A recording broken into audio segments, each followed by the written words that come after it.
Hello everyone, I'm Matt Mitrovic, the alternate historian, and welcome guys to my 10,000 subscriber Q&A celebration.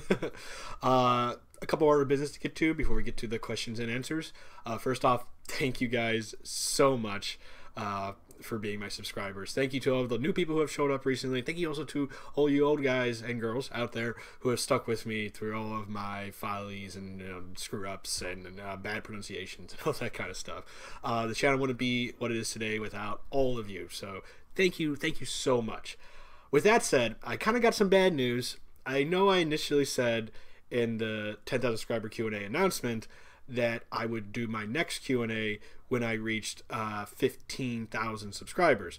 Unfortunately, or fortunately, so however you want to look at it, it looks like I underestimated how quickly my subscriber count would grow. And it looks like I'm on track to get 15,000 by next month. And because I want to keep these Q&A sessions a little like special occasion-y, I don't want to do it on, next month. I want to put some more time to it. My next Q&A will happen when I'm at 20,000 subscribers. So that should, if my math is right, should be the next few months. So that I think is a little bit more appropriate. So sorry for all those people who were thinking they would get another chance to ask me a question very shortly. You're going to have to wait just a little bit longer. But like I said, I want to keep these things kind of make it a celebration, make it a special occasion. I don't want it to be almost every month. It'd be great if I'm making that, if my channel's growing that fast that I have to do that. But at the same time, these Q&As do kind of mess with my regular schedule, and I kind of want to keep to it as much as I can. With that said, next Q&A is at 20,000 subscribers. And okay, I think that's it. So we're going into the Q&A. For those who haven't ever watched me do these things, I'm not following a script or anything. I'm just talking pretty much off the cuff to keep my answers as honest as possible. You know, granted, I did make a list and put a little notes and did what research I had to if I needed to. But for the most part, I'm going to talk to you like we're in person. You're asking me a question. So that's how I try to keep these Q&As. So my apologies if I say too many ums, if I seem to ramble, or if, the volume drops in and out. This is just me trying to be as natural and informal as possible. So, with that said, let's see here. I got my iPad set up in front of me. I've talked so long, I already need water. Okay, the first question is actually two questions, because two people asked the same question roughly. Will you do more cliche alternate history? And that was Maryland Brony. And the second question was, are you going to do any more cliche timelines like you did with the Civil War? And that was Metalhead Nefarious. I originally, several months ago, I ran a Twitter poll shortly after when I released the Civil War cliche timeline, asking what people wanted to do. And the Russian Civil War was one. And so I thought, okay, I should probably do this because this was what people voted for on Twitter. Unfortunately, I got distracted by other projects, and on top of that, I just didn't have the heart. My research didn't pull up too much that I thought could make an interesting timeline. And so I kind of just lost interest and focused on other things. But because it seems people really like the cliche timeline, yeah, sure, I'll bring it back. Except, apologies to anybody who voted on Twitter. I'm probably not going to do Russian Civil War. I'm thinking of doing World War I, just because, it's 2018, it's 100 years since the end of the war. So I feel like now is a great time to, talk about it from a cliche perspective. And I think there's a lot more I can do with that one, a lot more I can pull from. So that's kind of where I'm going with that. I'm probably going to do World War I. It's going to be my next cliche timeline. Not sure when I'm going to do it. It probably will be a few months from now. But I'm definitely going to try to get it done before the end of 2018. All right. So the next question then is, speaking of World War I, what is the best World War I scenario you've read? And that's by Invader Pop Culture. Actually, back here, that would be Archduke Franz Ferdinand Lives, A World Without World War I by Richard Ned Lebo. This is actually not an alternate history per se, it's more counterfactual history, but I thought he did a really amazing job showing how World War I wasn't exactly inevitable, like a lot of historians like to tell you. There was a way to have it, to avoid it. And I think he ended up creating two pretty interesting timelines for this world, because he tried to show like two ways of looking at a world without World War I, where you have one where it's pretty optimistic on how society would develop, and the other is pretty pessimistic about how society developed, and then he ended up concluding the story by showing, kind of talking about something that combines both aspects into what he thought was mostly the most plausible of those timelines. So yeah, I think out of all the alternate histories I've read, or counterfactual histories, this one is probably the best. So I highly recommend you check it out if you want a good World War One alternate history. Because World War One alternate history doesn't always have to involve the war actually happening. Sometimes you can do something incredibly different and have the war just not happen. So yeah, I definitely like that. Let's see here. Next question. Why do you think so many people have forgotten the 7 Years' War, or as Churchill dubbed it, the First World War? And that was asked by, and I'm sorry if I butcher anybody's names here, Yoshimitsu. I think the easy answer to this is that it was just overshadowed by larger conflicts. You had the American Revolution, the French Revolution, Napoleon on the scene, World War One, World War Two, the Cold War, all that kind of stuff. It was certainly probably the First World War because of its global scope. You had conflicts in Europe, in North America, in Asia, and you had sea battles across the globe. It certainly was. It had a scope of World War, even if it's not really remembered as a World War. But at the same time, again, it's just so many more devastating conflicts that had even greater scope happen, and so it sort of overshadowed it. And while certainly it was important, and because of the results of it led to other events, directly to other events that eventually overshadowed it, it's certainly worth studying. But at the same time, that's probably the best way to answer your question. It just got overshadowed by later conflicts. What is your favorite TL map flag or any work on the AH.com forum? And why so? And that was asked by Sean Wong. I have two. I'm going to look here because I might not say the whole title and names right unless I look down. An Examination of Extra Universal Systems of Government by Ephraim Ben Raphael, and Affiliated States of Boreal America by False Dimitri. Those two timelines, you could say, are my favorite. Examination, one, because it involves this traveler who's going through all these different timelines to research different forms of government. And I just kind of like that concept. It's kind of like reading World War Z, but instead of the zombie apocalypse, you have the multiverse of governmental types, and it's really fun, interesting, and there's definitely, besides just Ephraim, there's a lot of other people who contribute to it, and they also make some pretty interesting maps, and some of the scenarios they come up with are pretty cool, and I really like it. Affiliated States of Boreal America. If you follow me on social media, you've probably seen me share a bunch of maps from that. False Dimitri, Ben Carnell, I hope I'm saying your name right, Ben. He created this timeline where something went different. I think it was in the 16th century, the 1600s. I can't remember. There's not a really clear point of divergence, but essentially it led to North America, the kind of colonization of North America, to be sort of not dominated solely by the English. And so you have the Dutch still have a presence there, the Swedes have a presence there, other cultures have managed to carve out enclaves, and native cultures have also managed to stay independent, and many of them on the East Coast, or I should say at least most of North America east of the Mississippi, are part of this kind of country called the Affiliated States of Boreal America. And if you know your AH terminology, that stands for ASB, because this is very soft alternate history. There's a lot of points of divergence that sort of work into it, and because there is no specific point of divergence, we are sort of just left kind of guessing how this history came about. But it's really fascinating how they created this new country with all these different cultures and how they interacted with each other, and it's really cool. And you kind of get an idea. My general theory is that it seems like English history was a lot rougher. It was a lot more violent. There was a lot more civil wars and violent revolutions and things like that. So they were more distracted by things at home, so they weren't able to focus that much on building an empire, and so other people stepped in. That's kind of where I'm going with. Whether that'll be confirmed or not, I have no idea, because while False Dimitri Ben is sort of the father of it, the creator of it, he's been letting other people add into it as well. So who knows where this is going. But it's a really fun collaborative timeline, and I really like it. All right, moving on to the next question.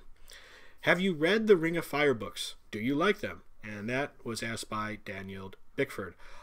Yes. I read 1632, and I pretty much read everything in between that and canon law. And yeah, I really did like them. They're definitely some of the more imaginative alternate histories out there, just because of their scope and epic size. In fact, if you guys don't know anything about the Ring of Fire 1632 series, it's this just huge collaborative alternate history that Eric Flint created. He initially, was the author of it, of some of the the direct sequels, but over time he opened it up to other authors, and even would take fan fiction that's usually published in the Grantville Gazette, which I'll talk more about in my ongoing series, Warping History. And he ended up creating some of this fan fiction and turning it into canon, which means that there's just so many words to read, which makes it which kind of makes it a difficult series to get into. I really wanted to start reading it again. I don't know why I stopped. I don't know why I stopped. I just kind of stopped reading it, but I really do want to get back into it. It's a really good series, and I highly recommend 1632. If you're not going to read all the other books, definitely read 1632, because it's a really good story about this West Virginia coal mining town that gets sent back in time to Germany during the 30 Years' War, and it's really fascinating stuff. What alternate history scenarios do you think need more attention? And that was asked by Grant Scarborough. I think just optimistic timelines in general. I've complained about this before, but alternate history, like a lot of science fiction, is very pessimistic these days, and maybe alternate history more so because there's this general assumption, and I talked about this in a recent video, there's a general assumption that our timeline is the best of all possible worlds, and that's probably a bad assumption that's really not based on anything. And I think that alternate history can be used as an educational tool, not only to teach history, but also teach people how to make better decisions in the future, by showing that, hey, we kind of screwed up by going this way in the past. If we went this way, things would have been better. That doesn't, and yeah, we still live in the timeline where we made the wrong choice, but that doesn't mean we have to keep making the wrong choice going forward. And so I would like to see more timelines where, it's not exactly a bad world. There is great things about it, and it would be nice if we could have a world like this. And I don't think you'd necessarily sacrifice plausibility to create such a world. So that's kind of what I would like to see. I would like to see more optimistic scenarios. What do you think is the best video you made in the history of your channel, and your worst, most embarrassing? And that was asked by the SJW Tree. I didn't know those could grow on trees. My best video, and this might surprise a lot of people, or maybe not, I have no idea. My best video, I think, is Mystery Airships. I did it last Halloween, and I had a lot of fun making it. I just stumbled, I don't even know how I found this, but I stumbled on a Wikipedia article for Mystery Airships, and it was just about this airship hoax in the end of the 19th century, with all these people seeing airships, and and a lot of UFOologists have linked that to UFOs, and it was just fascinating. And I thought, wow, just reading more about it and going into diving down this rabbit hole, it's this is one of the greatest steampunk stories that's never been written. It's this is a steampunk plot for our own history, and it's just I'm amazed more people didn't read about it. And as I was working on the video, I then stumbled upon the idea of interdimensional beings, and I'm like, oh my god, this fits really into the point of view of an alternate historian. And I just had such a great time researching, writing, and making this video, and nobody watched it. It's been months now. It hasn't even cracked 1,000 views, and it's kind of disappointing, but there's a lesson to be learned from that. It's something I learned when I had my old blog. It's just that you can work hard and put all your time and energy and creative power into an article, and no one will read it, and then you might rush something out in 5 minutes just so you have something posted, and that thing could break 100,000 views in under an hour. And that has happened to me with my blog. And it has happened to me with this channel too. But you know what? That's just kind of the nature of the beast when you're trying to produce stuff for the internet.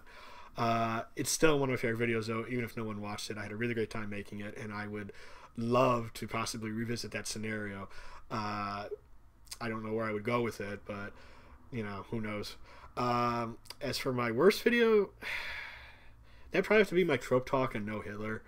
Although I got a lot of likes on it, some of the comments weren't that great. And I feel like I could have done a better job explaining myself.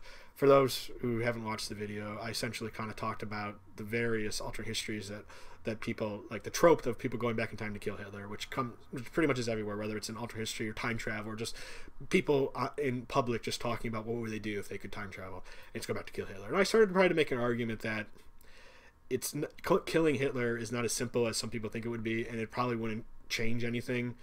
My main argument was that Hitler didn't invent anti-Semitism. Hitler didn't invent fascism, and if he died, someone else probably would have taken his place. It was sort of an attack on the great man theory. This idea that individuals can impact history. And my argument was no, that's probably not exactly true. And I think someone asked me a question about the great man theory, and I'll get more to that later, but it was pretty much arguing that he just happened to be in the right place at the right time, and if he was somehow taken out of history, somebody else could have easily come and take his place and have done even worse things.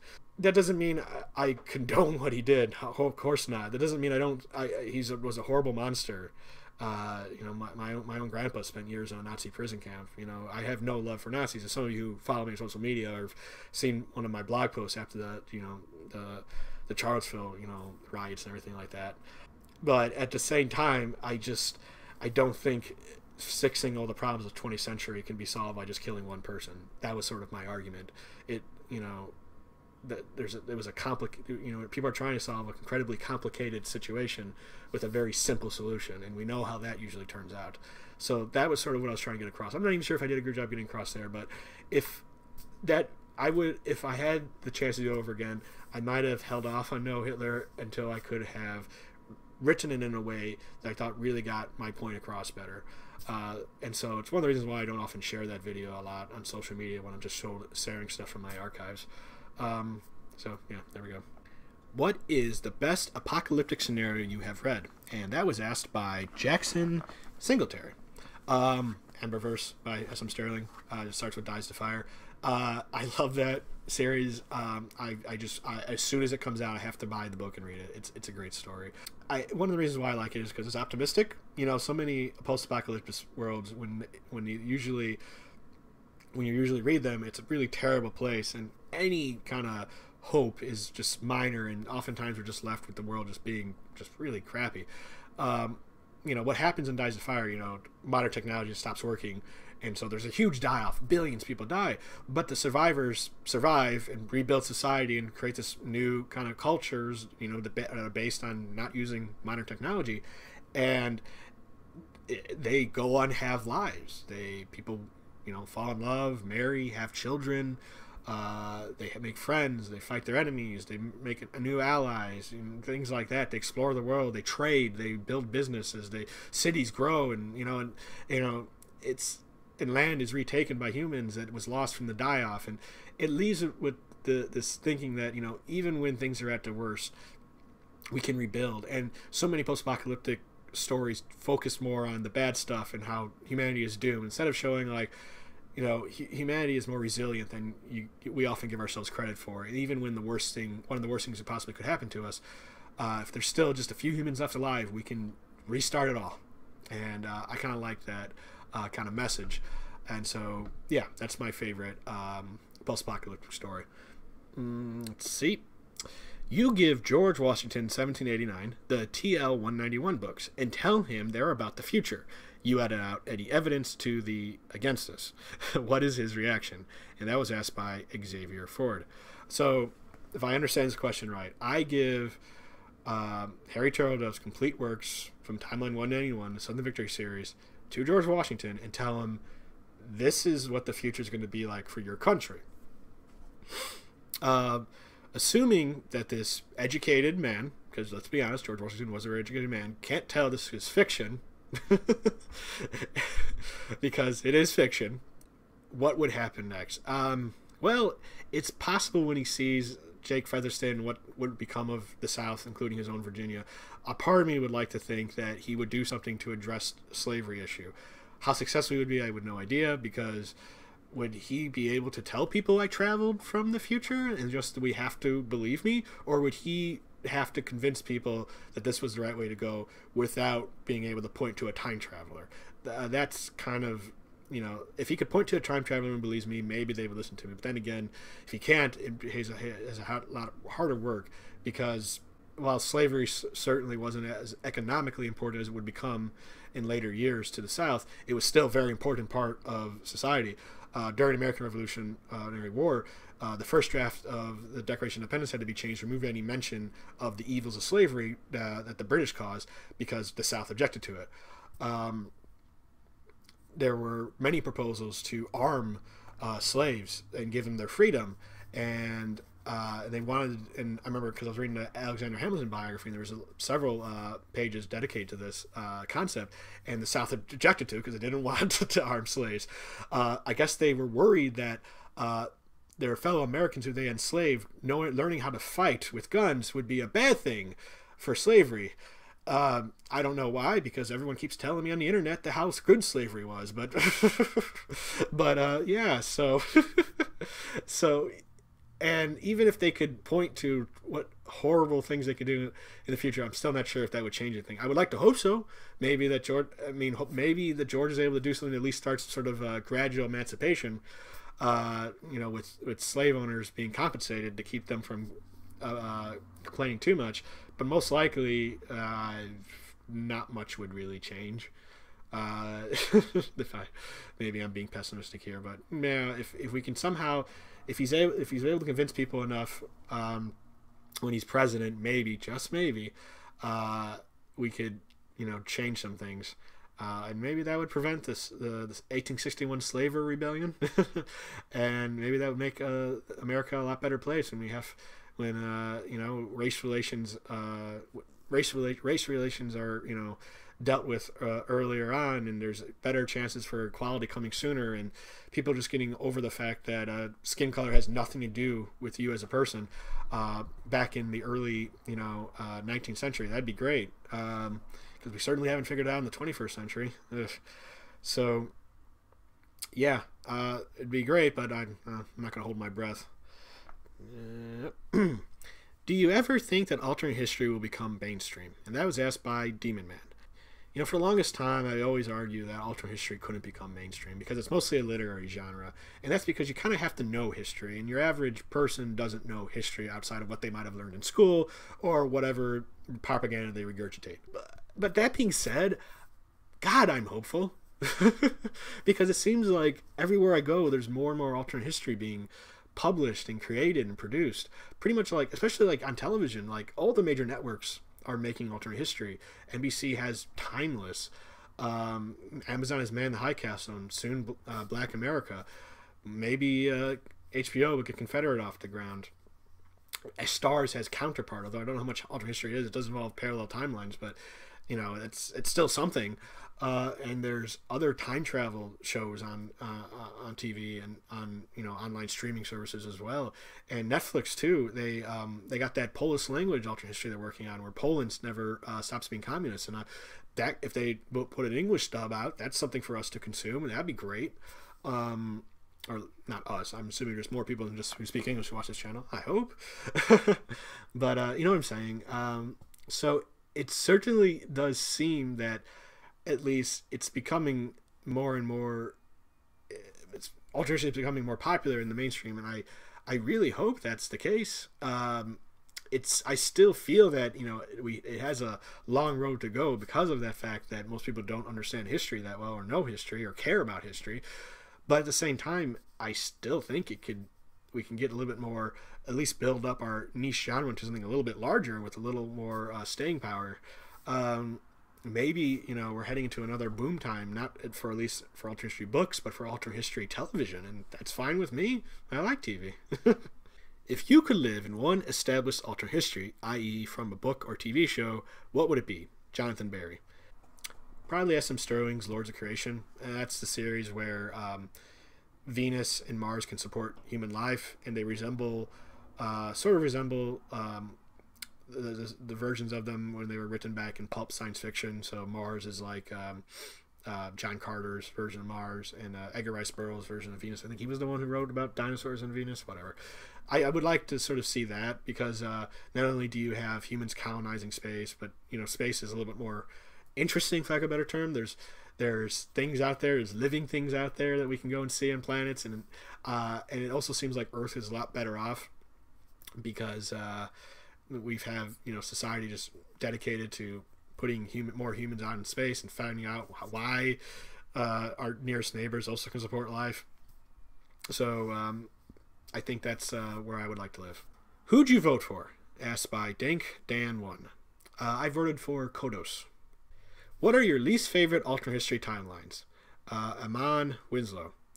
In case you haven't guessed from watching some of my videos or seeing my commentary online, that would be American Civil War alternate histories, or as I like to refer to it, 1861 slaver rebellions.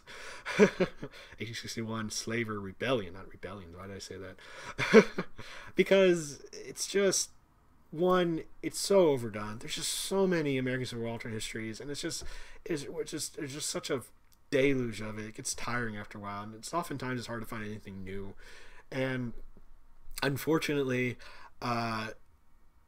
oftentimes some of the worst kind of people write American Civil War alternate histories, or will argue in American Civil War alternate histories, and it's just sad that we're still having to deal with people like that in 2018. So I just don't like them.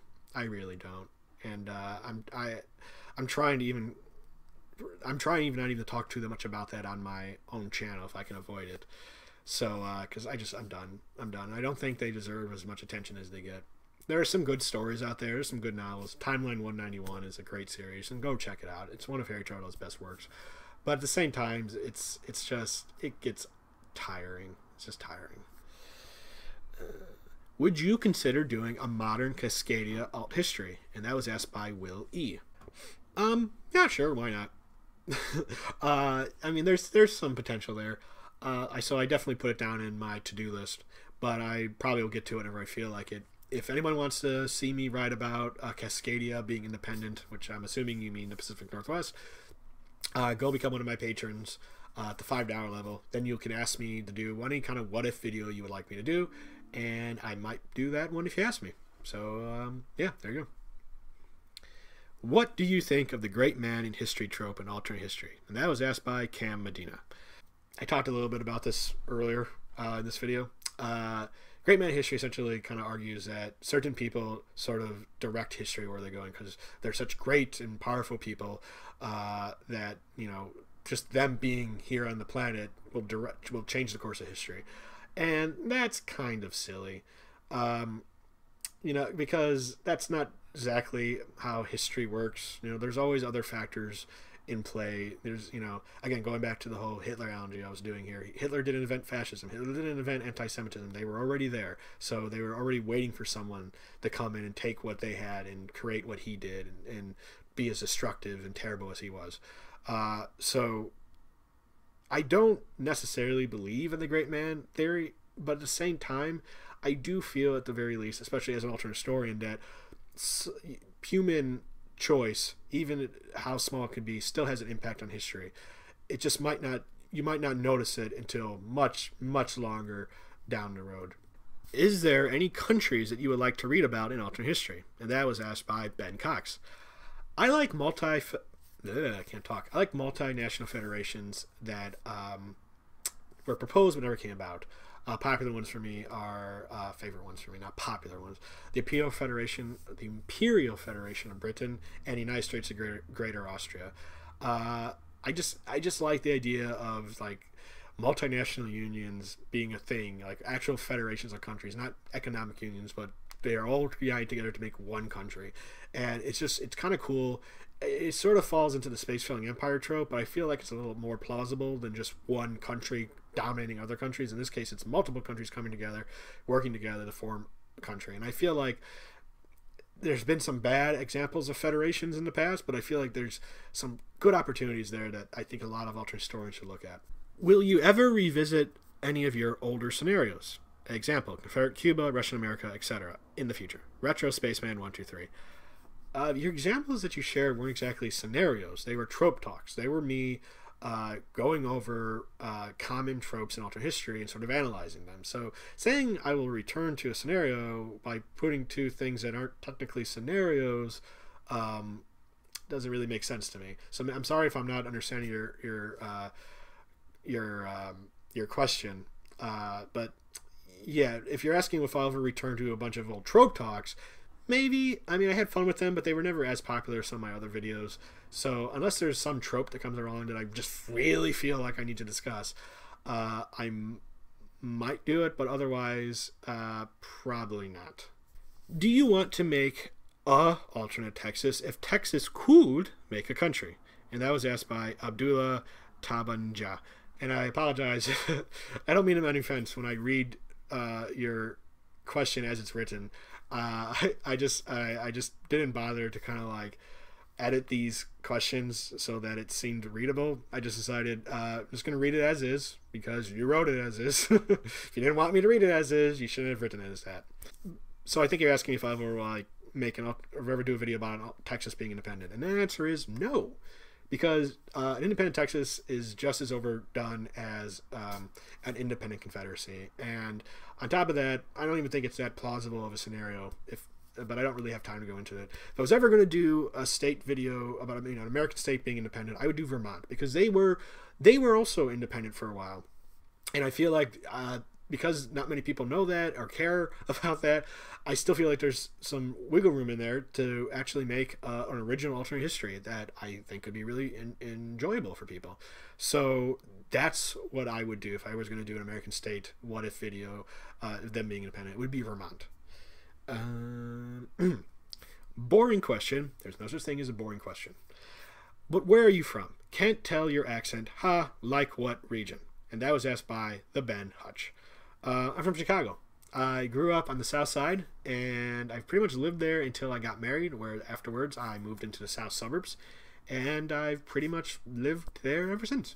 So yeah, that's where I'm from. That's where my outrageous accent sounds like it's from. That's because it is. I am Chicago, so I got a Chicago accent. I think I talk normally, or at the very least general Midwestern, but a lot of people I know outside of the city say I talk with a Chicago accent, and it's especially telling when I talk to some of my family from the East or West Coast, where I can definitely hear the difference between how I speak and say words versus how they speak and say words. So yeah, that's to answer your question. I'm from Chicago. Are there any Balkanized North America with indigenous nations alongside European colonies, former colony scenarios that you believe are possible? And that was asked by Kenji Demarest. I think in general, if contact with America, if European contact with the Americas happened earlier, and Native American tribes, cultures, nations had more time to heal from the damages done by the trade of diseases, you might see a possibility of some more states, Native American states, surviving, especially in the interior, because the population would have a chance to recover, and by then, the Native American tribes, cultures, nations, whatever, would have time to adopt European technology and may actually be able to resist them a little bit better. It might not necessarily stop Europeans from pretty much gobbling up the entire continent, but you might see a situation where, like, certain parts of the continent would be like Africa, where Native Americans would be the dominant population, and thus when, European colonies became independent or Europeans pulled out, you might see some independent countries in North and South America where it was not European descendants who are the dominant power, but it was actually the native people. And so that's generally situations like that. I think you generally see a North and South America where native cultures are dominant, at least in some areas. Do you think you will present your own alternate history ideas? And that was asked by the Dancing Narwhal. Narwhal? No, I think it's Narwhal. Not sure what you mean by this. I know a lot of my videos I'm analyzing other people's creations or talking about, popular tropes and things like that, or cliches. But my what if scenarios are pretty much my own. I mean, when someone asks me to do a what if video, I just do a what if video. I'm basing this pretty much my own research, my own ideas and opinions. So there you go. If you're asking if I'm going to publish my own alternate history, I published some short fiction that could generally be described as alternate history. You can find it if you look me up online. Whether I'm ever going to write a book, maybe somewhere down the road. Right now, I'm having fun writing for my channel. So, yeah, I hope that answers your questions, but I'm not sure if I understand your question because I feel like I've already done it. So definitely go check out my what if videos. Those are my own alternate history ideas. Is there any alt history works relating to the IWW? And that was asked by OnlyBro555. I think you're asking me about the industrial workers of the world, or industrial world workers? No, industrial worker. I'm hoping that's what you're asking about. I did a quick check and I couldn't really find anything focusing on them particularly, but I'm sure someone has written about them somewhere. If anyone can think of one, please share in the comments. And finally, my final question. Would you want to do collaborations with other alternate history YouTubers? And that was asked by Creator User. Sure. Yeah, I mean, like, I would love to collaborate with other people. Time permitting. I mean, I have a full-time job and a family, so I struggle to find time to do anything with my channel. So my concern is that if I try to collaborate with somebody, I might not be able to keep up with my schedule or get a video with them done in time. So I would love to collaborate with people. There's not just alternate history YouTubers, but other YouTubers out there, just regular history YouTubers, and people who just, you know, want to talk about alternate history, but they don't have that much experience with. I'm always open to it. People can reach out to me. I should probably reach out to other people myself, but it's just that I'm just so focused on getting my own content out that I usually don't have time to work with other people. If I ever get more time to do stuff, I would probably be a little bit more proactive about it. But right now, I always remain open to working with others. I just don't have any plans in place right now. So, all right, well, guys, that was my 10,000 subscriber Q&A session. Thank you again for everybody who follows me. And if I didn't get a chance to answer your question, a lot of the questions that I skipped over were what if questions, which I said before my announcement. If you want me to answer a what if question, become one of my patrons at the $5 level, and I will make a video for you, a whole video dedicated to your question. I'm not going to answer them in a Q&A session. Otherwise, yeah, just thank you guys, and we'll do this again when I reach 20,000, which, judging by the math I did, could be in about 3 months. So it might come sooner than you guys think. But otherwise, yeah. Thank you so much for sticking with me. And I got a lot of great content coming up. So I'm Matt Mitrovich, the Alternate Historian. Bye.